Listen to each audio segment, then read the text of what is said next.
நாம் திறந்த மனதில் கற்றுக்கொள்வோம், நிறைய கற்றுக்கொள்வோம். திறந்த மனதில் கேள்விகள் கேட்போம், நிறைய கேள்வி கேட்போம் இல்லைங்களா? கேள்விகள் கேட்போம், தெரிந்து கொள்வோம். எல்லாவற்றையும் சோதித்து பார்த்து நலமானதை பிரித்துக் கொள்ளுங்கள். காரணம், நீங்கள் தேறினவர்களா இருக்க வேண்டும் என்பது கமாலியல் பைபிள் காலேஜினுடைய ஒரு முக்கியமான நோக்கம். நம்ம ஏற்கனவே பார்த்ததான் இல்லையா? கடவுளால் இயலாதது எதுவும் இல்லை. பைபிளை நம்ம தொட்டாலுமே முதல்ல நம்ம மனசுல வர வேண்டியதுதான் லூக்கா 1:37 தான்.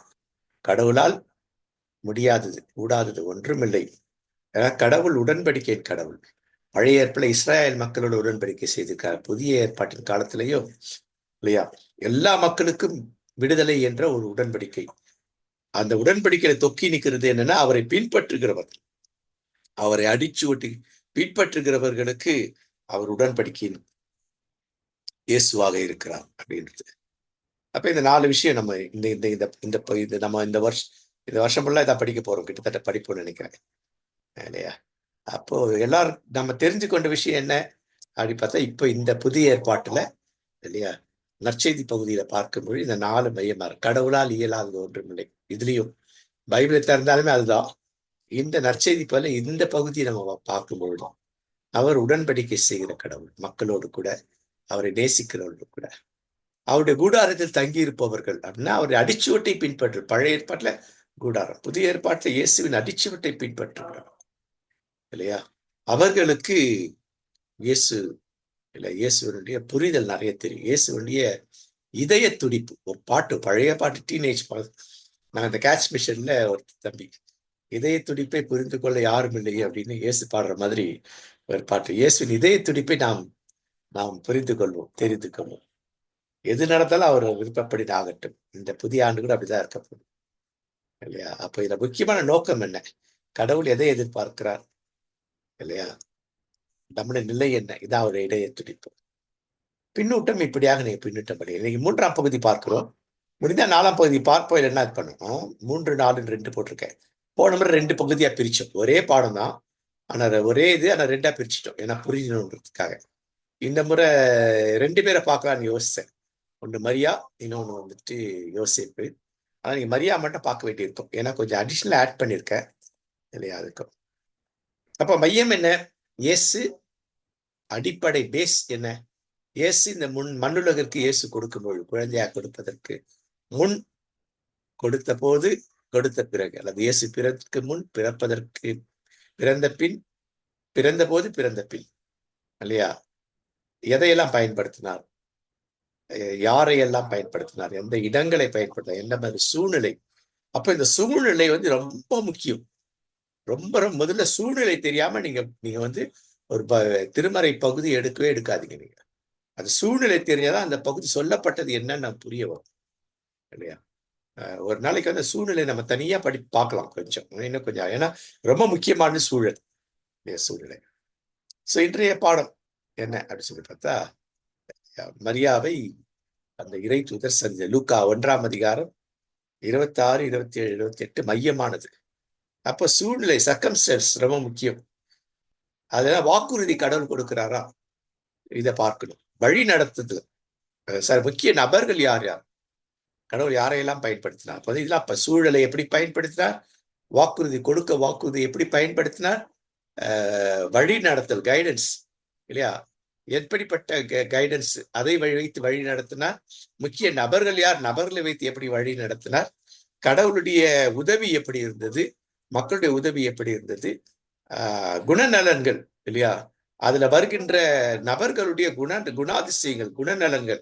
அந்த குணநலன் எப்படி பயன்பட, எதிர்மறை குணநலன்கள் இருக்கு, நேர்மறை குணம்.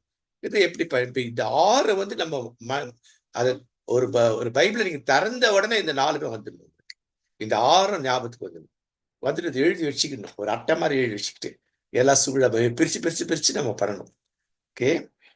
அப்ப இந்த சூழமைப்பாவும் இந்த மேப் இல்லையா, அந்த காலத்தில் இயேசு பிறக்கிறதற்கு முன், பிறந்த பொழுது, இதெல்லாமே பார்க்கும் பொழுது ரோமர் வந்து உலகத்தை, இதுதான் உலகம். பைபிள்ல வந்து உலகம் அப்படின்னு சொன்னாங்க. புதிய ஏற்பாட்டு உலகம்னா இதுதான், இந்த ரோம ஆட்சி தான் உலகம் இல்லையா? பழைய ஏற்பாட்டுல உலகம் அப்படின்னு சொல்லி பார்த்தீங்கன்னாக்கா, இவர் எங்கெல்லாம் அவர்கள் இருந்தார்களோ, இஸ்ராயல் மக்கள் இப்போ எகிப்துல ஆரம்பிச்சு அப்படியே போயிட்டு மத்திய தரைக்கடல், அசீரியா, சீரியா, இந்த பக்கம் வந்துட்டு கல்தையர் இது, அப்புறம் வந்துட்டு கீழே வரும்போது எகிப்து, இல்லை இப்படி இப்படி வரும். அதான் உலகம். பைபிள்ல உலகம், உலகம்னாக்கா நம்ம முழு உலகம் கிடையாது. 5 கண்டம் தான் நினைச்சிட்டு இருந்தோம் இல்லையா? அப்புறம் பார்த்தா 6வது கண்டத்தை கண்டுபிடிச்சிருந்தாங்க இல்லையா? அதனால வந்து இதெல்லாம் நமக்கு தெளிவா இருக்கணும். உலகம் அப்படின்னு சொன்னாக்கா பழைய ஏற்பாட்டு உலகம் எது, புதிய ஏற்பாடு உலகம் எதுன்னா ரோமர்கள் ஆட்சி செய்த பகுதியை வந்து புதிய ஏற்பாட்டில் சொல்லப்படும் உலகம் அப்படின்னு வருது. அந்த உலகத்துல எது இன்னொன்று வருதுனாக்கா அவர்கள் ஆட்சி செய்தது வந்துட்டு அரேபியா குலம். ஏன்னா அப்போ 1ஆம் அதிகாரம் அரேபியா வரும். அரேபியான்னு இது குறித்து வருகிறது. இதை வந்து நம்ம இந்த மேப்பை கொஞ்சம் சில மேப், இந்த மேப்புங்கள்லாம் பார்த்துக்கணும். இல்லை அதுல முக்கியமான பகுதி என்ன இல்லையா? இந்த இடங்கள்ல தான் அவருடைய ஆளுநர்கள் இருந்த இடங்கள்லாம் இந்த இடத்துல கொடுக்கப்பட்டிருக்கு இல்லையா? இது ஞாபகத்தில் இருக்கணும்.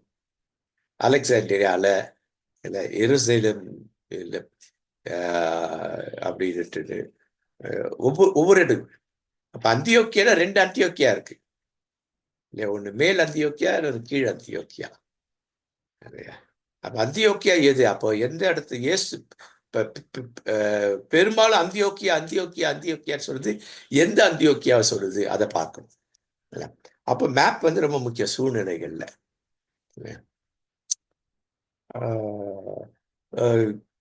இயேசு முதல் முதல் நூற்றாண்டு 2ஆம் நூற்றாண்டின் ஆரம்பத்துல இல்லையா இருந்த ரோமருடைய அரசு, இந்த பகுதிகள் எல்லாமே இல்லையா சிதறடிக்கப்பட்ட கிறிஸ்தவர்கள் இவங்க எல்லா இடத்துலயும் இருந்துக்காங்க இல்லைங்களா?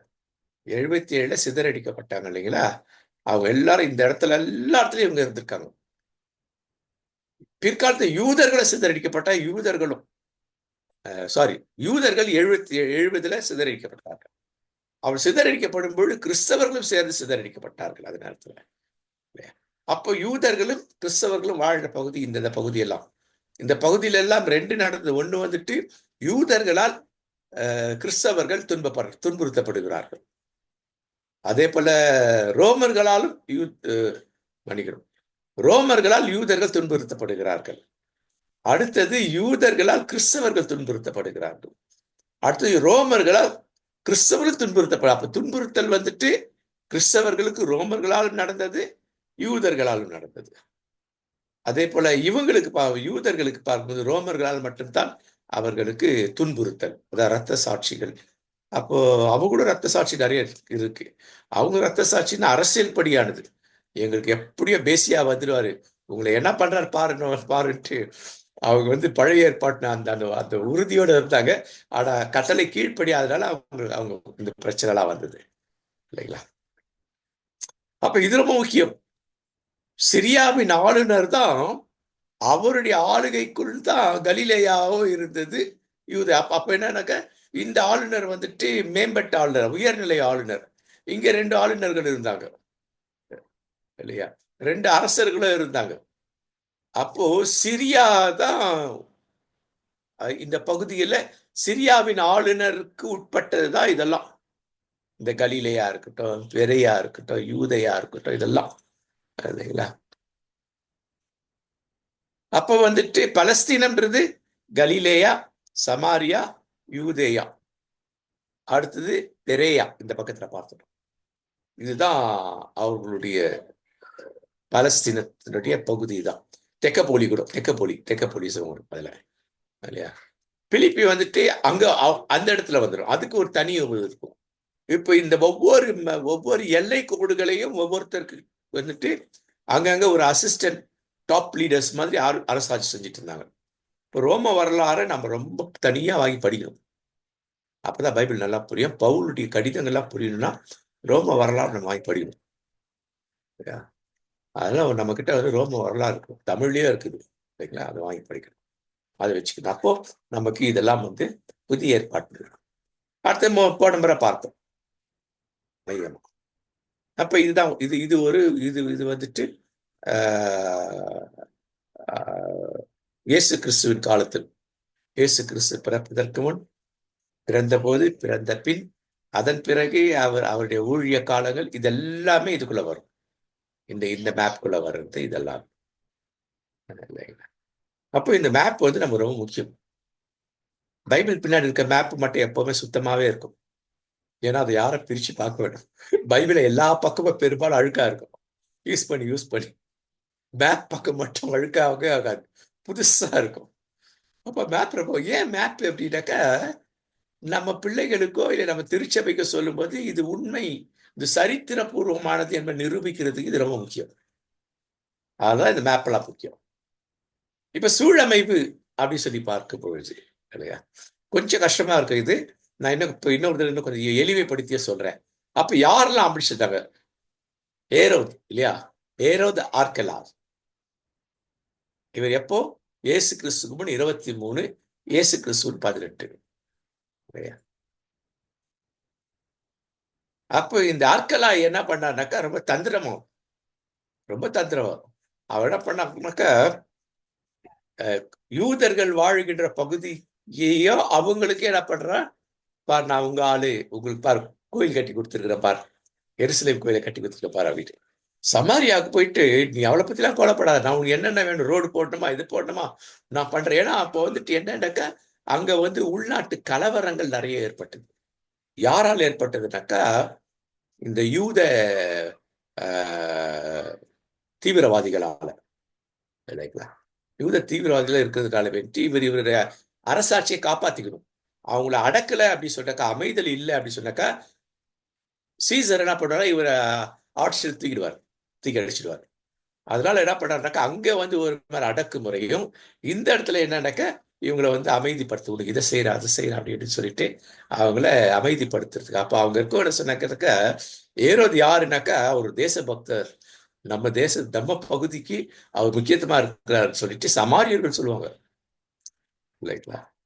சமாரியர்கள் அப்ப வந்துட்டு இந்த மாதிரி சின்ன சின்ன விஷயம்லாம் நமக்கு தெரியணும் ஒரு மாதிரி. அடுத்து வந்து ஏரோட் த கிரேட், அவரை குறித்து சொல்லுது. அவர் யாரு? ஏரோது ஆன்டிபஸ் இருக்கார் இல்லையா, அவருடைய ஒன்று விட்ட சகோதரர் தான் ஏரோட் த கிரேட் மற்றும் மால்டஸ் சமாரி. இந்த சமாரி தான் தேசபக்தர் அப்படின்னு சொல்லிக்கிறது.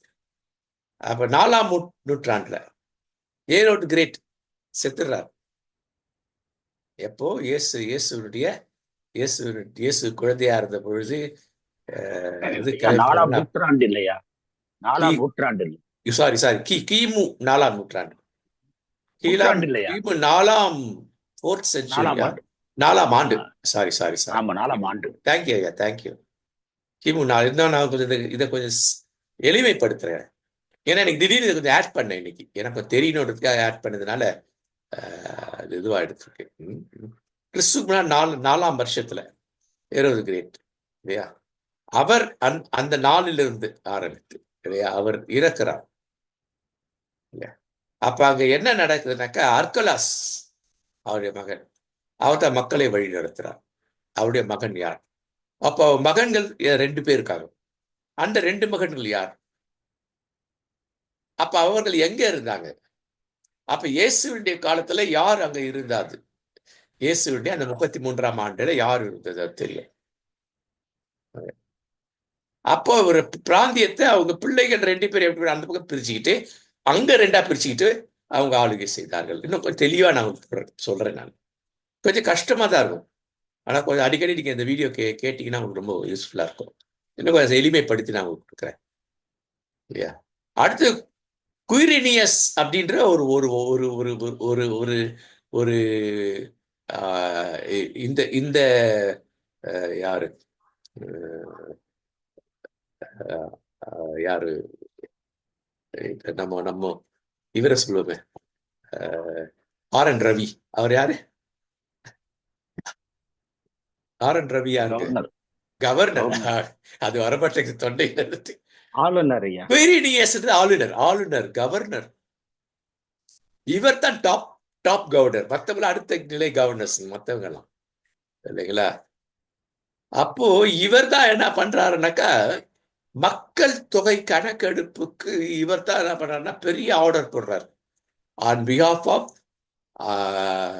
அகஸ்டஸ் சீசரின் பெயரால் இவர் போடுறதுனால இவர் தான் என்ன பண்றாருனாக்கா, அவங்க அந்த நாள்ல கொண்டு அந்த கடைசி நாளுக்குள்ள அவங்க முடிக்கலனாக்கா அவங்களெல்லாம் தலையெல்லாம் வெட்டிடணும் அப்படின்ட்டாரு. ஏன் அவங்க இதை கொண்டு வந்தாங்க? இந்த மக்கள் தொகை கணக்கெடுப்பு அப்படின்னாக்கா இன்னும் வரி நிறைய வசூலிக்கணும். அப்ப இவ்வளவு பேர் இருந்தாக்கா இவ்வளவு வரி வசூலிக்கணும். அதுக்காக தான் மக்கள் தொகை கணக்கெடுப்பை ரோமர்கள் ஏற்படுத்த நோக்கமே அதுதான். அப்ப நிறைய வரி வசூலித்து என்ன பண்ண, நிறைய ரோடுங்க போடும். ரோடு தான் மெயின். உலகம் முழுசா இவங்க நாடுகள் இருக்கு. அப்போ ஒரு ஆங்கிலத்துல ஒரு வார்த்தை, all the roads leads to Rome அப்படின்னு போயிட்டு உலகத்திற்கு எல்லா ரோடும் நேரா ரோமாபுரி தான் போகும்னுட்டு. அப்போ அதுக்காக வேண்டிட்டு மற்றைய காரியங்களுக்கா. அப்ப இந்த குயிரினியஸ பத்தி பைபிள்ல இருக்கு. எத்தனை பேர் தெரியும்? இல்லையா? பைபிளுக்கு ஜாக்குதா படிக்கிறோம் இல்லைங்களா? இந்த குயிரினியஸ பத்தி தமிழ் ஆங்கிலம் ரெண்டுல கொடுக்கப்பட்டிருக்கு. அப்போஸ்தலர் 2ல சொல்லப்பட்டிருக்கு. குயிரினியஸ் என்ற பெயர் பைபிள்ல லூக்கா 2:2 காணப்படுது. அவர் சீசர் அகஸ்டஸின் கீழ் சிரியாவின் ஆளுநராக இருந்தார். அப்ப சிரியாவின் ஆளுநர் சிரியாவுக்கு மட்டும் ஆளுநர் இல்ல, மற்ற பகுதிக்கு தலைமை ஆளுநராக இருந்தார். அப்ப இவர் தலைமை ஆளுநர், அவரு கீழே ஆளுநர்கள் இருந்தார். அப்போ அவருடைய பெயர் எங்க வந்திருக்குன்னா லூக்கா 2ஆம் அதிகாரத்துல 2ஆம் வசனம் இருக்கு. அதன்படி சிரியா நாட்டில் குரேனியு என்பவர் ஆளுநராக இருந்த பொழுது முதன்முறையா மக்கள் தொகை கணக்கிடப்பட்டது. அப்போ சீசர் வந்துட்டு இவருக்கு ஆர்டர் போடுறாரு அப்படின்னு சொல்றாங்க. இன்னும் சொல்றாங்க, இல்ல சீசருக்கு இவர் நல்ல பேர் வாங்குறதுக்காக வேண்டி சீசருக்கு இவர் தான் மக்கள் தொகை கணக்கெடுப்பை நடத்துங்கன்னு இவர் தான் சொல்லி கொடுத்தா. 2 கருத்து இருக்கு. அது ரோம வரலாறு. அது எப்படி இருந்தாலும் சீசருக்கு பணம் வந்துருச்சு, அவ்வளவுதான். கணக்கெடுக்கப்பட்டு அது பொழுது மக்கள் தொகை கணக்கெடுப்பாங்கதான். அப்ப அவர் கீழே இருக்கிறவங்க என்ன பண்ணாங்க? கலிலேயா பகுதியில இல்லையா, சமாரியா கலிலேயா இந்த பக்கம் ஜூதையா பகுதியில் ஆளுகை செய்த இவர்களும் மக்களை என்ன பண்ணனாக்கா, நீ கணக்கெடுப்பு வரணும், வரலனாக்கா தலை வெட்டப்படும் அப்படின்னு சொல்லிட்டு, அதனாலதான் அந்த கடைசி நேரத்துக்குள்ள அந்த அம்மாவை கூப்பிட்டு போறாரு யோசேப்பு. இல்லையா, தன் மனைவியை கூட்டிட்டு போறதுதான். இப்ப குயிரினியஸ் கவர்னர் யார்? அப்ப கிமு 51ஆம் ஆண்டிலிருந்து கிபி 21ஆம் ஆண்டு வரைக்கும் இல்லையா அவர் அரசாட்சி செய்தார். அப்ப அவரை குறித்து ஒரு சின்ன ஹிண்ட் இங்க கொடுக்கப்பட்டிருக்கு. இது ரோமாபுரியில உயர்ந்த பதவியில் இருக்கவங்க, பணம் படைத்தவர்கள் தான் ஆளுநர்களா கூட, அரசாங்கத்துக்கு வேண்டப்பட்டவர்கள். இந்த பிஜேபி அரசாங்கம் வேண்டப்பட்டவர்கள் மட்டும் போடுற மாதிரி இவர் இல்லையா. ஆனா இவர் நல்ல குணமுடையவர். அதுவும் இருக்கு. 2 சைடும் இருக்கு. நல்ல குணமும் படைத்தவர் இல்லையா, இவருக்காக வேண்டி எதையும் செய்பவர். இந்த அர்க்கலாஸ் யார்? இதெல்லாம் நம்ம கொஞ்சம் அப்படி பின்னாடி பார்ப்போம். நம்ம பகுதிக்கு போகும். இதெல்லாம் நாங்க இன்னும் கொஞ்சம் அழகுபடுத்துறேன். 2ஆம் ஈரோது எந்த பகுதியை நடத்தாங்க, இதெல்லாம் நான் உங்களுக்கு பண்றேன். இப்ப நேரா நம்ம என்ன பண்ணலாம்னாக்க, இதை போடுறேன்னா படி பார்க்கிறேன். தமிழ் இங்கிலீஷ் 2லயும் போட்டிருக்கேன். இப்ப நம்ம லூக்கா 2:26 6ஆம் மாதத்தில் கப்ரியேல் என்னும் வானதூதரை கடவுள் கலிலேயா நாசரேத் என்னும் ஊரில் இருந்த ஒரு கன்னியிடம் அனுப்பினார். அப்ப யாரோ கேள்வி கேட்டாங்க, அவர் என்ன, எப்படிங்க யோசேப்போட சொந்த ஊர் இதுதானே இல்லையா, யூதேயா தானே. அப்ப அவர் யூதேயாவில் அவர் யூதேயால சொந்தக்கார வீட்டுல தங்கி இருக்கணும்ல. அவர் எப்படி போயிட்டு மரியாவுடைய கசின் இல்ல அவருடைய கோ பிரதர் சகரியா அவங்க வீட்டுல போய் தங்கினாருன்ட்டு நீங்க சொல்றீங்க அப்படின்னு பார்த்தாக்க, அதுக்கு நான் விளக்கம் கொடுத்துருப்பேன், படிச்சு பாருங்க. அந்த கேள்விக்கு விளக்கம் இருக்கு. ஏன்னா அப்ப எல்லாரும் அவர் குடிபெயர்ந்து போயிட்டார். அந்த சைடு கலிலேயாவை குடிபெயர்ந்துட்டார். சொந்த ஊர் இது இருக்கும், கலிலேயா குடிபெயர்ந்துட்டார் அவர். அங்கதான் அவரோட வீடு எல்லாமே, வேலை எல்லாமே. அப்ப எங்க பிறந்தோ அங்கதான் போயிட்டு எழுதணும், அந்த இடத்துக்கு கொண்டு போகணும். அப்ப மரியாவும் யூதேயாவை சேர்ந்தவர் தான். அப்ப மரியா அவருடைய குடும்பமும் கலிலேயா போறதுக்கு, இவருடைய குடும்பமும் குடிபெயர்ந்து கலிலேயா பக்கம் போயிருக்கு காலகட்டங்கள். அதை நம்ம புரிஞ்சுக்கணும். ஒரு கன்னியிடம் அனுப்பினார். அவர் யாருனாக்கா தாவீதின் குடும்ப யோசேப்பு என்று பெயர் ஒருவருக்கு மன ஒப்பந்தமானவர். அவர் பெயர் மரியா. இந்த மன ஒப்பந்தம் பத்தி நான் வந்துட்டு இப்ப பாருங்க. மன ஒப்பந்தம்னா என்ன, அதெல்லாம் வந்து உங்களுக்கு தல்லீத் அப்படின்னு ஒரு பாடம் தனியா எடுத்திருப்பேன். அதுல நீங்க பாருங்க இல்லைங்களா. அடுத்தது வந்துட்டு கிறிஸ்தவ குடும்ப பிள்ளைகள் அப்படின்னு ஒரு தலைப்பு. அதுல பாத்தீங்கன்னா இது கம்ப்ளீட்டா அவங்களுடைய கலாச்சாரம் என்னன்னு புரியணும். கலாச்சாரம் புரியணும். மன ஒப்பந்தம் ஆனாக்கா என்ன செய்வாங்க, கணவன் என்ன பண்ணா மனம் ஒப்பந்தமான மனைவிக்கு என்ன பண்ணா முதல்ல யூத கலாச்சாரம் மனைவிக்குன்னு ஒரு வீடு கட்டுவார் அவர் இல்லையா. அந்த வீட்டுல தான் அவர்கள் அவர்கள் முதல்ல அவங்க போய் குடியேறுவாங்க. திருமணம் ஆன உடனே நேரா அந்த வீடு தான் போயிடுவாங்க இல்லையா. முதல் இரவு அப்படின்லாம் சொல்ல இதெல்லாம் அங்கதான் நடக்கும் அவங்களுக்கு. நம்ம தான் இவங்க வீடு அவங்க அப்படிலாம் இல்லை. கணவன் அதை செய்வார். அப்போ மனமாற போறவங்க என்னெல்லாம் செய்வார் அப்படிங்கிறது வந்து நீங்க அந்த பாடத்தை படிச்சா தெரியும். அந்த பாடத்தை படிச்சா உங்களுக்கு அந்த சூழல் தெரியாது. அடுத்தது இது எங்க நடக்கு, ஏசா 7:14. ஏசா 7:14 நேரடியா கொண்டு வந்து பண்ணாது. அது வந்து ஏற்கனவே கடவுளுடைய முன்னுரைப்பு. அது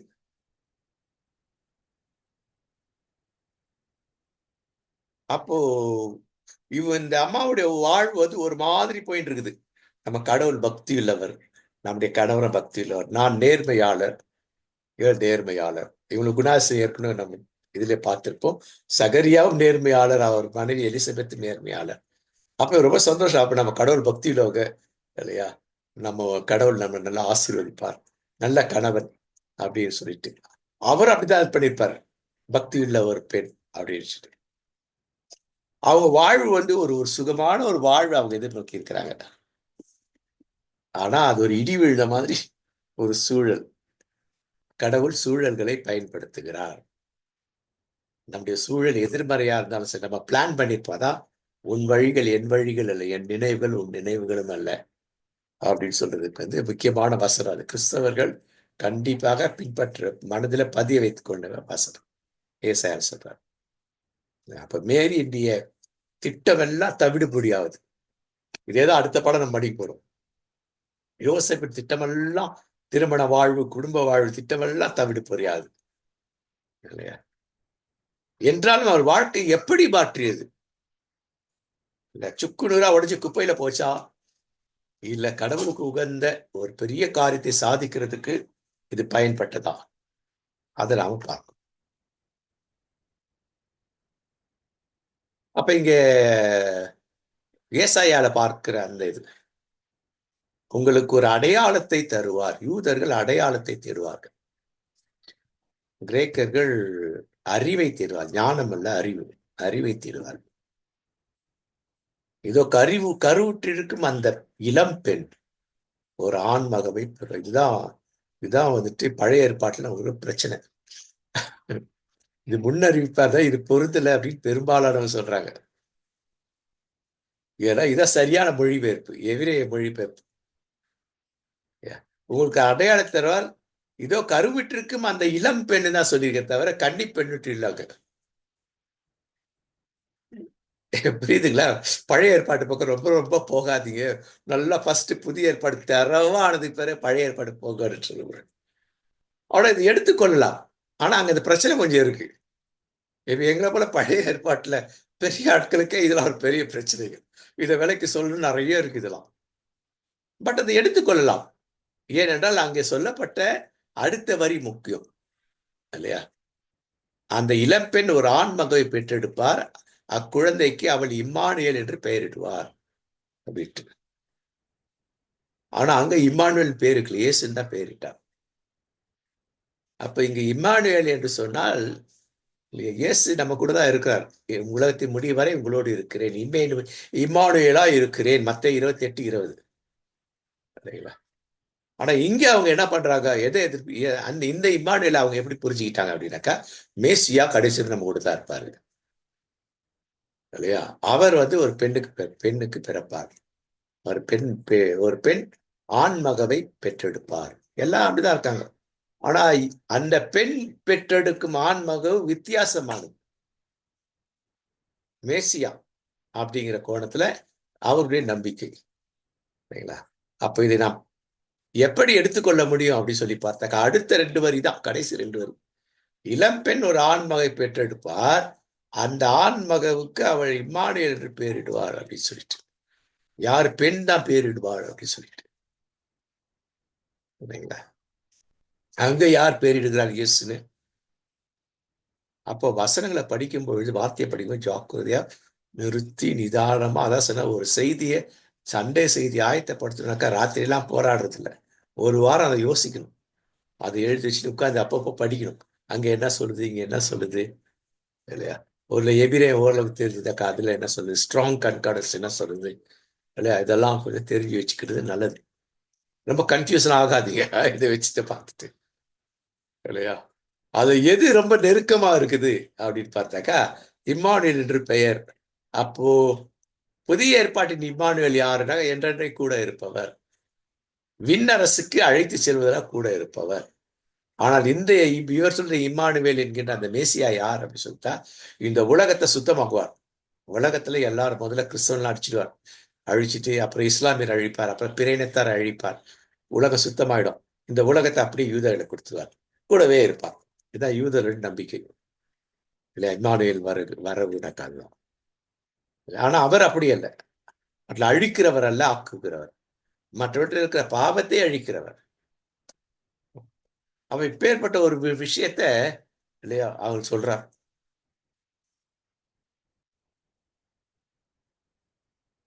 அப்போ அவர் கொடுக்கிற ஒரு வாக்குறுதி என்ன? அருள் மிக பெற்றவரே வாழ்க அப்படின்னா என்ன வாக்குதத்தம்? நீ கிருபை பெற்றவள், நான் உன்னை வாழ்த்துகிறேன் அப்படின்னு. யார் வாழ்த்துறாங்க அப்படின்னா, இறை தூதர்கள் வாழ்த்துகிறார்கள். இறை தூதர்கள் வாழ்த்துகிறார்னாக்கா கடவுள் வாழ்த்துகிறார். கடவுள் சொல்றாரு, அருள் மிக பெற்றவரே வாழ்கன்னு சொன்னதை அப்படியே இவங்க வந்து ஒப்பிக்கிறாங்க. அது எவ்வளவு பெரிய பிளஸ்ஸிங் பாருங்க. அது கடவுளே வாழ்த்துகிறார் அப்படின்னா என்ன அர்த்தம்? உங்களையும் என்னையும் கூட கடவுள் வாழ்த்துகிறவர் தான். அவருடைய அடிச்சுவட்டை பின்பற்ற உங்களையும் என்னையும் பேர் சொல்லி வாழ்த்துகிறவர். அதை புரிஞ்சுக்கிடணும். அப்ப இங்கே இவருக்கு ஒரு கலக்கம். அங்கேயே பார்த்தோம், கலைக்கு பயந்தார் இருக்கும், கலைக்கு பயந்தார். இங்கே பயம் என்ன, கலக்கம் இருந்தது.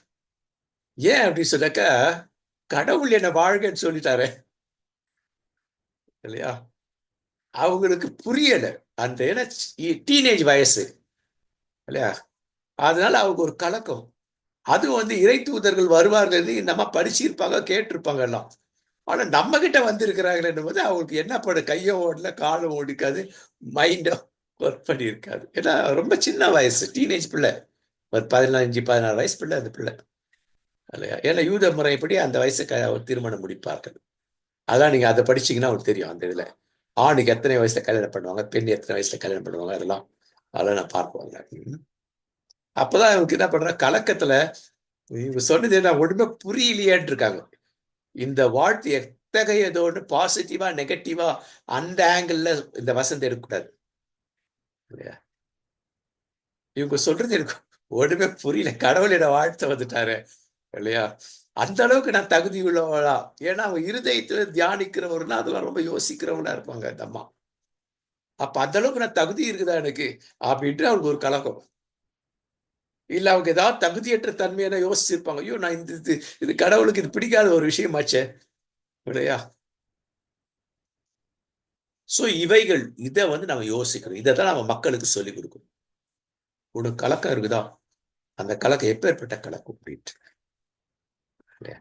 உன்னை குறித்து, உன்னுடைய வாழ்வை குறித்து, உன்னுடைய பேச்சை குறித்து, உன்னுடைய செயலை குறித்து, இயேசுவின் அடிச்சுவட்டை பின்பற்றதுல எதுக்கையாவது கீழே கீழே கொஞ்ச நஞ்சு அப்படி குறைவு ஏற்பட்டிருந்தாக்கா அது நேரம் உனக்கு கலக்கம் வரும், இல்லையா? ஆனா அதை பத்தி கவலைப்படாத, பயப்படாதேன்னு சொல்லிட்டார், அஞ்சாதேன்னு சொல்லிட்டார். நீ கவலைப்படாத, ஆவியாரும் கூட இருக்கிறார், இல்லையா? இதே அவர்களுக்கு சொல்லும், இல்லையா? அப்போ இதுதான் அடுத்தது. 2வது, கடவுளின் அருளை கண்டடைந்துள்ளீர். கடவுளுடைய அருளை கண்டடைந்துள்ளீர். அப்போ கடவுள் அருள் செய்கிறவர். நம்ம வாழ்வுல கடவுள் அருள் செய்கிறார். அருள் நிறைந்த கடவுள் நம்முடைய கடவுள். The angel said to her, "Do not be afraid, Mary, for you have found favor." இப்ப இந்த ஃபேவர் வருது இல்லைங்களா? நம்ம 6 பாயிண்ட் பார்த்தோமே. கடவுள் உனக்கு சாதகமா இருக்கிறாரு. கடவுள் உன்னை கொண்டுதான் பெரிய காரியத்தை செய்ய போறாரு இல்லையா அப்படின்னு சொல்லிட்டு அவருக்கு சொல்றாரு. அப்ப நம்மை கொண்டு கடவுள் செய்ய இருக்காரு. கிறிஸ்துவை உடையவர்கள் நாம் அனைவரும் அபிஷேகம் பண்ணப்பட்டவர்கள். எப்ப நாம ரட்சிக்கப்பட்டோமோ அப்பவே நம்ம அபிஷேகம் பண்ணப்போம். அப்படின்னா என்ன?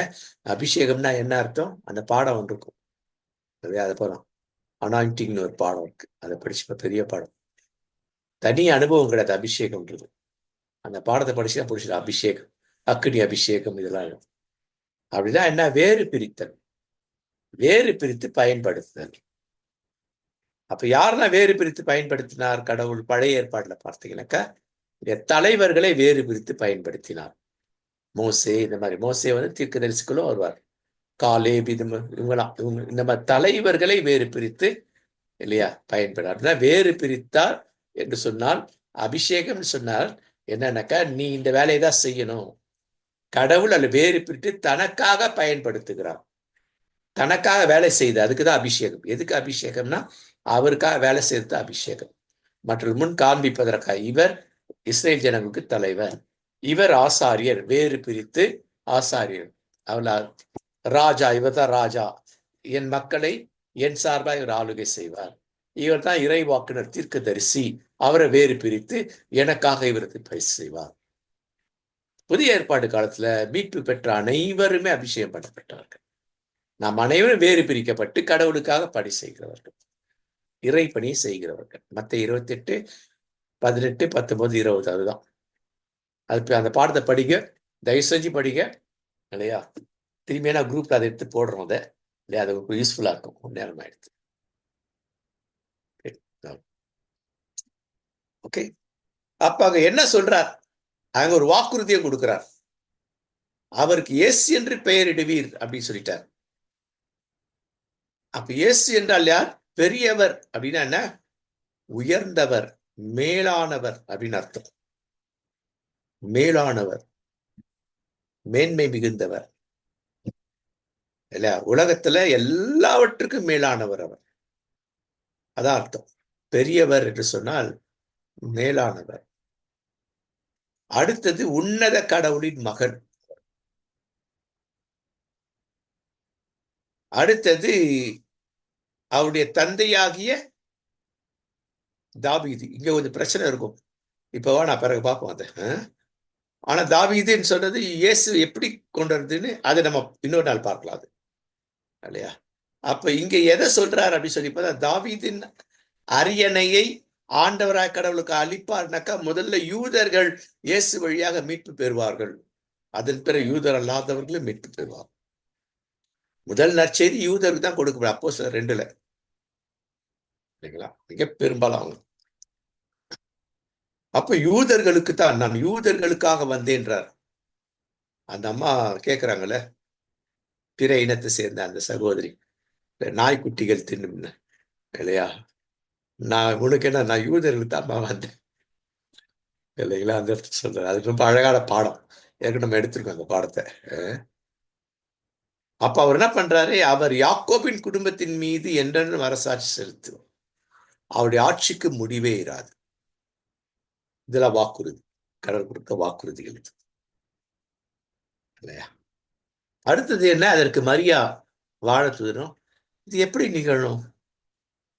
நான் கன்னி ஆயிட்டேன். நியாயமான கேள்வி. ஏன்னா இந்த அம்மாவுக்கு தெரியும். என்ன தெரியும்? பழைய ஏற்பாட்டில் எல்லாம் நடந்தது இதெல்லாம். ஆனா பழைய ஏற்பாட்டுல சில நிகழ்வுகள் நம்ம போன பாடத்துல பார்த்த சகரியான் பாடத்துல இல்லையா, வயசானவங்களுக்கு குழந்தை பிறகுது. அதெல்லாம் தெரியும். இது புது அனுபவம், இது தெரியாது. அவருக்கு அந்த அனுபவம் இருக்குது. ஆனா அவருக்கு அங்க பிரச்சனை ஆயிடுச்சு சகரியாவுக்கு இல்லையா. இது எப்படி நடக்கும் அப்படி சொல்லும் பொழுது, கடவுளால் கூடாத காரியம் இல்லை. அப்படி இருந்தா இது தூய ஆவி உண்மையில் வரும். உன்னத கடவுள் வல்லமை உண்மையில் நிழலிடும். அதனால் உம்மிடம் பிறக்கப் போகும் குழந்தை தூயது, அக்குழந்தை இறைமகன் எனப்படும் அப்படின்னா என்ன? நீ தூய ஆவியானவரால் முழுமையாய் ஆட்கொள்ளப்படுவாய். அப்ப அது நடக்கும். நிறைய இறைபணியாளர்கள் தூய ஆவியில் ஆட்கொள்ளப்படுவது அரும்பெரும் சாதனைகளை செய்தார்கள். நிறைய மிஷினரிகள்லாம் ஏன் இவ்வளவு பெரிய காரியத்தை செஞ்சாங்க? எல்லாத்தையும் இழந்தாங்க. வீடை வித்து, கப்பலை வித்து, பங்களாவை வித்து, சொத்துக்களை வித்து, இல்லைங்களா? மிஷினரிகளா வந்தவங்க. மிஷினரி பயோகிராஃபி படிக்கணும். தயவு செஞ்சு நீங்க வந்துட்டு போடுங்க. உங்கள்கிட்ட என்னென்ன மிஷினரி பயோகிராஃபி புக் இருக்குன்னு போடுங்க. நான் படிக்கணும், பார்க்கணும். நமக்கு மிஷினரி பயோகிராஃபி தெரியலனாக்கா இல்லையா, நம்ம கிறிஸ்தவலா இருக்க முடியாது. கிறிஸ்தவ தாக்கம் நம்மகிட்ட இருக்காது. குறைஞ்சது ஒரு 20 மிஷினரி பயோகிராஃபியாவது உங்ககிட்ட இருக்கும். எல்லாம் 50 ரூபாய் தான். இலஸ்க்கு போனீங்கன்னாக்கா 50-60 ரூபாய். அப்ப தூய ஆவியில் ஆட்கொள்ளப்படும் பொழுது கடவுள் எதை செய்ய சித்தம் கொண்டிருக்காரோ அது நம் வழியாக நடைபெறும். அப்ப இவங்க தான் சொல்றார், நீ தூய ஆவியாரால் முழுமையாய் ஆட்கொள்ளப்படுவாய். தூய ஆவிக்கு 100% உன்னை ஹேண்ட் ஓவர் பண்ண ஒப்பு கொடுத்துருவேன். அப்ப இது நடக்கும். இதுக்கு ஆதாரம் வேணுமா அப்படின்னு சொல்லிட்டு உம் உறவினராக எலிசபெத் தன் முதிர் வயதில் ஒரு மகனை கருத்தரிக்கிறார். கருவுற இயலாதவர் என்று சொல்லப்பட்ட அவருக்கு இது 6ஆம் மாதம். வார்த்தை எவ்வளவு அழகா இருக்கு பாருங்க. அதனால தான் நானு இதையும் போடுறேன், அதையும் போடுறேன். அங்க என்ன போட்டிருக்கு? மலடின்னு போட்டிருக்கு. எவ்வளவு கஷ்டமான வார்த்தை இல்லைங்களா? குருட, மொடவன், சப்பானி, இல்லையா, அவன் இவன் இருக்கும். இங்க அப்படி இல்லை, அவர் இவர் போட்டிருக்கோம். கருத்தரித்திருக்கிறாள், கருத்தரித்திருக்கிறார். அது முடியாது, அவங்களால முடியாது. பழைய செத்து போச்சுன்றார் பாரு. எனக்கு என் மனைவிக்கு எல்லாம் செத்து பண்ணீங்க, இப்படி குழந்தை பிறக்க. கிட்டத்தட்ட அதுதான் இங்க சொல்லப்படுது. அவருக்கு இது 6ஆம் மாதம். ஏனெனில் கடவுளால் இயலாதது ஒன்றுமில்லை. அப்ப கடவுள் செய்யணும் அப்படின்னு நினைச்சா முற்றிலுமா ஒப்பு கொடுத்தால்தான் செயல்படும். ஒப்பு கொடுக்கவில்லை என்றால் அந்த செயல்பாடு தள்ளி போகும். கடவுளுடைய செயல்பாடு, கடவுளுடைய வழி நடத்த தள்ளி போகும். கிட்டத்தட்ட 25 வருஷமா தள்ளி போச்சு. ஆபிரகாமுக்கு குழந்தை அப்ப சொன்னது 25 வருஷம்னா என்ன நடந்திருக்கும் இல்லைங்களா? ஒரு 10 வருஷம் அவங்க பொறுமையா காத்திருந்தான்னு வச்சுக்கோங்க. அந்த வாக்குறுதியை உண்மையா பிடிச்சு கொண்டு பற்றுறுதியா இருந்ததாங்கன்னா அப்பவே குழந்தை பிறந்திருக்கும். ஆனா நடுவுல நிறைய பிரச்சனை வந்தது. இந்த பிரச்சனை ஏசா இவருக்கும் வந்திருக்குது கடைசி நேரத்துல. அதனால என்ன பண்றாரு? அவரு இன்னும் அடிக்கிறார், இன்னும் சீர்படுத்தார். சிறப்படுத்தி குயவன் கையில் களிமண் பாத்திரம் செய்யும் பொழுது அது என்ன பண்ண கெட்டு போயிடுச்சா, அந்த களிமண்ணை தூக்கி போடலையா அவரு. கடவுள் அன்புள்ளவர் தான். இது சரியில்லை, தூக்கி போட. அது திரும்பியே செய்யறாராம். இதுதான் செய்யறார் கடவுள். இதைத்தான் ஆபிரகாம் வாழ்க்கையில செய்யறார், சகரியா வாழ்க்கையில தான் செய்யறார். நீ என்ன நம்மளா கூட சரி, நம்ம திரும்பியும் உன்னை அடிச்சு நொறுக்கி திரும்பியும் சாஃப்டாக்கி அந்த அந்த அந்த களிமண்ணை திரும்பி நான் உனக்கு எனக்கு என்ன பாத்திரம் வேணுமோ அதை நான் செய்வேன் அப்படின்ட்டு செஞ்சார். அப்ப கடவுள் சில வேலைகள்ல நமக்கு பிரச்சனைகளை அனுமதிக்கிறார்னாக்கா என்ன அர்த்தம்னாக்கா கடவுள் நம்ம கூட தான் இருக்கிறான்னு அர்த்தம். நினைச்சுக்கணும். அவர் வேகத்துக்கு போல, ஆனா அவர் பக்கத்துல வந்துட்டாரு இல்லையா? நம்ம ஆசீர்வாதப்பட்டு நம்ம சுதாரிச்சுக்கிட்டு அவரோட போகணும். இதை நாம் மனதில் கொள்ளணும். அடுத்த செகண்ட் சூப்பர் ஆன்சர். நான் ஆண்டவரின் அடிமை, உன் சொற்படியே எனக்கு நடக்கட்டும். என்ன அடிமைனா என்ன? அடிமை வாய் திறக்கவே கூடாது. வாய் திறக்கவே முடியாது, திறக்க கூடாது. வேலைக்கார வாய் திறக்கலாம், ஐயா கொஞ்சம் கூலி கூட்டி கொடுங்கன்னு கேட்கலாம். சம்பளத்தை கொஞ்சம் கூட்டி கொடுங்கன்னு கேட்கலாம் வேலைக்காரர்கள் இல்லைங்களா? சாப்பாடு கொஞ்சம் கூட்டி போடுங்கன்னு கேட்கலாம். அடிமைக்க வாயே திறக்க முடியாது. அப்படின்னா என்ன? Total submission. அடிமைனா தான் பவுல் அடிமை அப்படின்னு சொன்னா டோட்டல் சப்மிட் இல்லையா? நீங்க பேசுங்க, நான் கேட்கிறேன். அங்க பழைய ஏற்பாட்டுல சொல்லும் அடியேன்னு கேட்கிறேன். Total submission. அதுதான் நிகழட்டும் என்றார். அப்போ மனமுவந்து சொல்லுகிறார். அப்ப இறை தூதர் அவரை விட்டு அகன்று செல்லுகிறார். இப்ப சில கேள்விகள். முதல் கேள்வி, 2 பட்ட முதல் கேள்வி இல்லையா? கம்பேர் லூக் 1:18, லூக் 1:34 இல்லையா? செகரியா வானத்துறை, இது நடைபெறும் என எனக்கு எப்படி தெரியும்? நான் வயதான அது போல என் மனைவி வயது முதிர்ந்தவளாயிற்று என்றார். சகரியாவுடைய கேள்வி கடவுள்கிட்ட. அடுத்த கேள்வி, மரியா மரியா என்ன சொல்றாங்க? இது எப்படி அவங்க, நான் சின்ன பொண்ணாச்சேன். மரியாவுக்கு அனுபவம் இல்லை. ஆனா ஒண்ணு இருந்தது, இருதயத்தை வைத்து தியானிக்கிறது இருந்தது. ஆனா இது ஒரு புது அனுபவம். ஆனா அவருக்கு நிறைய அனுபவம் இருக்கு. ஏற்கனவே யாருக்கெல்லாம் வயதான காலத்தில் இருந்தது, குழந்தை இல்லாத யாருக்கெல்லாம் எப்படி கடவுள் குழந்தை செல்வத்தை கொடுத்தார், வயோதிபருக்கும் கொடுத்தார், கொஞ்சம் கொஞ்சம் நடு வயது உள்ளவருக்க கொடுத்தார். இதெல்லாம் அனுபவமே இருக்குது. இருந்தா அவர் என்ன பண்ணாரு, இந்த அம்மாவுக்கு இந்த அனுபவம் புது அனுபவம். அப்போ 2 பேருக்கு நியாயமான கேள்வி இருக்குதானாக்கா, இந்த அம்மாவது நியாயமான கேள்வி. அனுபவம் இல்லை, ஆனா விளக்கு சொன்ன உடனே கீழ்ப்படிந்து நடந்தார்கள். அதான் முக்கியம். கீழ்ப்படிதலை விட கீழ்ப்படிந்து நடக்கிறது முக்கியம். கர்த்தருடைய வார்த்தை கீழ்ப்படி கீழ்ப்படி சொல்லுவோம். கீழ்ப்படிறது முக்கியம் இல்லை, கீழ்ப்படிந்து நடக்கணும். ஏற்கனவே 2 மகன்க இருந்தாங்க. மூத்தவர்கிட்ட போயிட்டு போய் வேலை செய்ப்பானாக்கா, அதெல்லாம் முடியாதுன்னு சொல்லிட்டு போயிட்டாரு. அவர் கீழ்ப்படிவே இல்லை. 2வது வந்துட்டப்பா, அண்ணன் இப்படி பண்ணிட்டா, நீ போய் வேலை செய்ப்பா. சரிப்பா நான் போறேன்ட்டு கீழ்ப்படிதான் நடக்கல. ஆனா அவர் என்ன பண்ணாரு, மனம் வருந்தப்பட்டு அந்த வார்த்தையை உள்வாங்கி கொண்டு கீழ்ப்படிந்து நடந்து காண்பித்தார். அப்ப கீழ்ப்படிதல்ன்ற வார்த்தையை நம்ம தெளிவா சொல்லிக் கொடுக்கணும் திருச்சபை மக்களுக்கு. கீழ்ப்படிதல் மட்டும் இல்லை, கீழ்ப்படிந்து நடக்கிறது தான் கீழ்ப்படிதலோட தொக்கி நிற்கிற அடுத்த பகுதி அப்படின்ட்டு இல்லையா?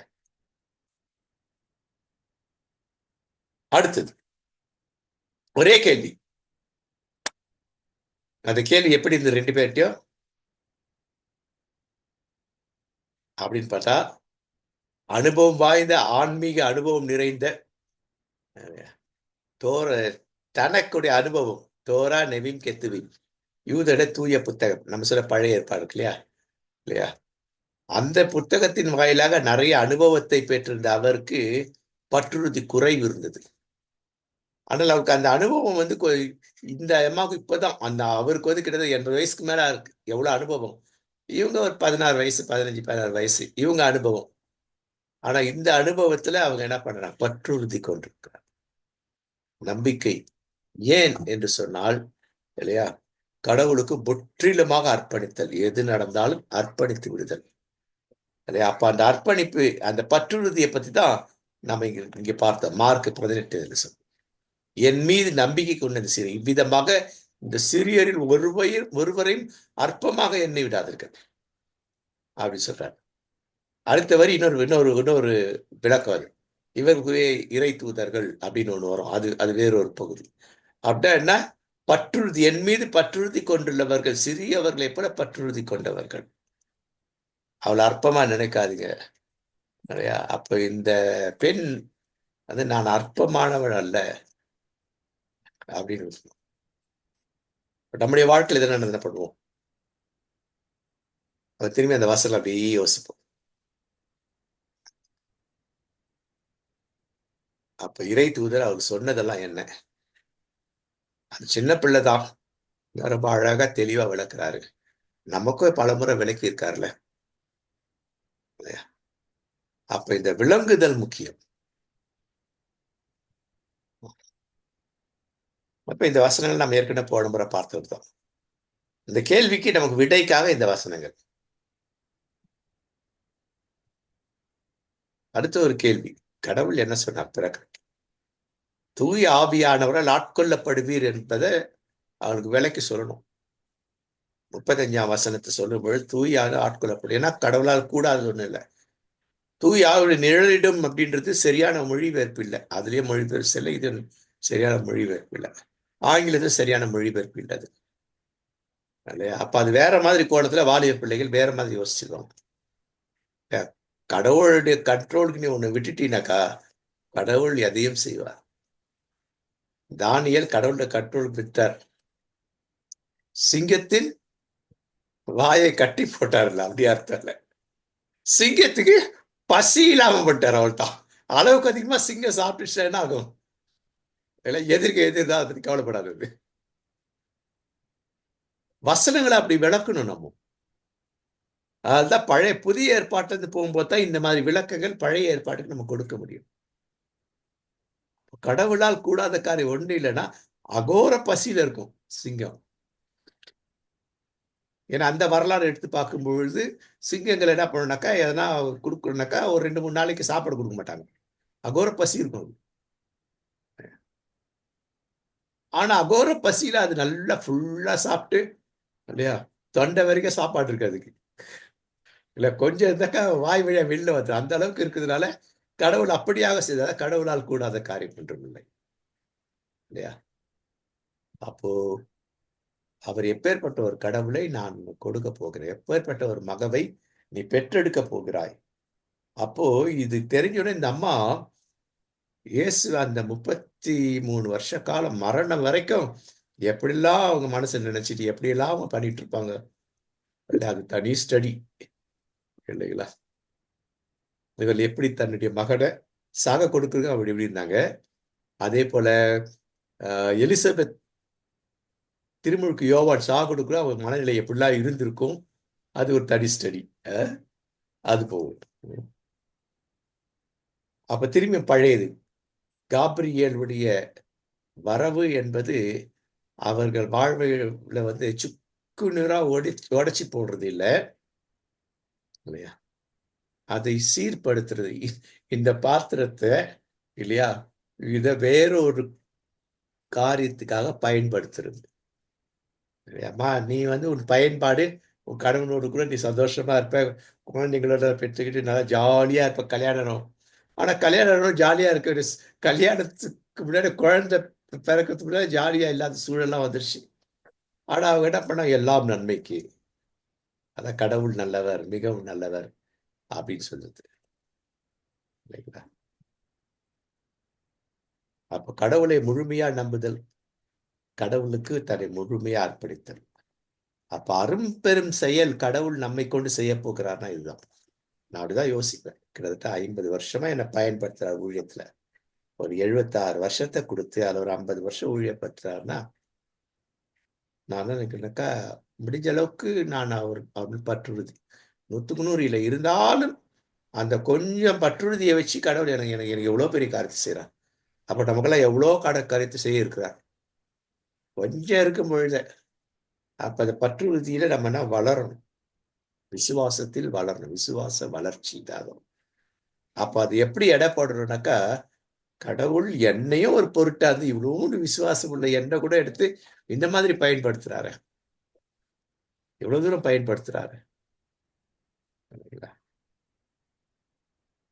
வந்து உட்கார மாட்டேன். இன்னைக்கு ஒரு யூத் மீட்டிங், இங்க இருந்து கிட்டத்தட்ட 58 கிலோமீட்டர் பைக்லயே போயிட்டு பைக்லயே வந்து உடனே உட்காந்து அப்ப யோசனை, நம்ம கடவுள் இவ்வளவு ஆற்றலை கொடுத்திருக்காரு. எப்போ வந்துட்டு இல்லையா, ஏன்னா வந்துட்டு நீ ரொம்ப தூரம் எல்லாம் போட போகாத, தூரத்தை குறைச்சிக்கோ, இப்போ கார் வாங்கிக்கோ, கார் வாங்கறதுக்கு வசதியை வாய்ப்பை கொடுப்பாரு, அதுக்கு பெட்ரோல் போடுறதுக்கு வாய்ப்பை கொடுப்பாரு. அப்ப நான் யோசிக்க மாட்டேன், நான் பெட்ரோல் போட்டுட்டாக்கா அந்த செலவு ஜாஸ்தி ஆகுப்பேன், இப்போ யோசிப்பேன், அதில் வேண்டான்னுவேன். அப்போ அப்படின்னா என்னன்னாக்கா இதுதான், கடவுளை நம்பும் பொழுது அவர் நம்மை வித்தியாசம் பயன்படுத்துவார். உனக்கு இருக்கிற பலத்தோட போ அப்படின்னு சொல்றாரு. நான் தான் எனக்கு இருக்கிற பலத்தோட கடவுள். அப்ப எனக்கு இருக்கிற பலத்தோட 76 வயசு 58 கிலோமீட்டர் பைக்ல எல்லாம் போயிட்டு வரவன், இன்னும் போயிட்டு இருக்கிறவன். அப்போ ஒவ்வொருத்தருக்கும் எவ்வளவு பலன் இருக்கோ அவங்க எவ்வளவு சாதிக்கணும், போறதை பத்தி சொல்ல, கடவுளுக்காக பணியாற்ற எவ்வளவு சாதிக்கணும். கடைசியா அவங்க பேரை மறந்துட்டேன், அவங்க வந்துட்டு அவருக்கு ஆக்சிடென்ட் ஆகி படுத்துட்டாங்க. நிறைய பாடல்கள் எழுதினாங்க, இப்படிதான் எழுத முடியும், அவங்க பென்சிலை வச்சு பாட்டு எழுதினவங்க, நான் பேரை மறந்துட்டேன். நிறைய பாமாலை பாடல் நிறைய எழுது, உலக பிரசித்தி பெற்ற ஒரு ஒரு மிஷினரி தான் அவங்க. வீட்டுல படுத்த நிலையில என்னத்தை செஞ்சாங்க இல்லைங்களா. கடவுள் இன்றைக்கு ஆகையால் கர்த்தத்தாமே ஒரு அடையாளத்தை கொடுப்பாரு. எனக்கு என்ன அடையாளம், உங்களுக்கு என்ன இருக்கிற பலத்தை வச்சு நீங்க என்ன சாதிக்கிறீங்கன்னு யோசிக்கணும். உங்களுக்கு இருக்க இந்த பலத்துல நீங்க என்ன சாதிக்கிறீங்க, இன்னும் எவ்வளவு சாதிக்கணும், இன்னும் அடுத்தடுத்தபடி எப்ப போகணும் அதை யோசிக்கணும். ஏனென்றால் முடிவு வரை உங்க கூட இருக்கிறேன் அப்படின்னு கடவுள் சொல்லி இருக்கிறார். இல்லைங்களா? ஸோ நான் இதோட படிச்சா இதோட நான் இதை ரிப்பீட் ஆகுது. அவ்வளவுதான், முடிஞ்சிடுச்சு. ஓகே, இதெல்லாம் அடுத்த பகுதி. ரிப்பீட் ஆகுது, ஏதோ சம் மிஸ்டேக். முடிஞ்சிடுச்சு. ஸோ இன்றைக்கு நாம் இதை தெரிந்து கொண்டோம். இன்னைக்கு மரியாவை கடவுள் இறை தூதர் சந்தித்த நோக்கம் என்ன? மரியாவை எப்படி இயேசு கடவுள் பயன்படுத்துகிறார்? மரியாவின் சூழலை பயன்படுத்துகிறார், மரியாவுடைய ஆற்றலை பயன்படுத்துகிறார் இல்லையா? அடுத்து மரியாளுடைய ஆன்மீக ஆற்றலை பயன்படுத்துகிறார், மரியாவின் இளமையை பயன்படுத்துகிறார். மரியா கடவுளோடு வாழ வேண்டும் என்று அந்த இப்போ இல்லை இல்லையா, குழந்தை பிறந்ததுக்கு அப்புறம் நீ உன் கடவுளோடு வாழலாம் சொல்லிட்டு அப்ப கடவுள் எப்படிலாம் பயன்படுத்துறார்? கடவுள் ஒவ்வொரு வாழ் ஒரு திட்டம், சித்தம், தீர்மானம். மரியாவின் வாழ் ஒரு திட்டத்தையும் சித்தத்தையும் தீர்மானத்தையும் வைத்திருக்க அது நடக்கும். உங்க வாழ்வுல என் வாழ் அடிக்கடி நம்ம யோசிக்கிறேன், என் வாழ்க்கையில கடவுள் வைத்த சித்தம், திட்டம், தீர்மானம் நிறைவேற நான் என்ன செய்யறேன் அப்படிங்கிறத நாம் அடிக்கடி கேள்வி கேட்க பழகிக்கொள்ளும். ஸோ நான் இதோடு கூட இதை முடிக்கிறேன். நான் இன்னும் கொஞ்சம் இது நல்லா அழகுபடுத்துறேன். நினைக்கிறேன்.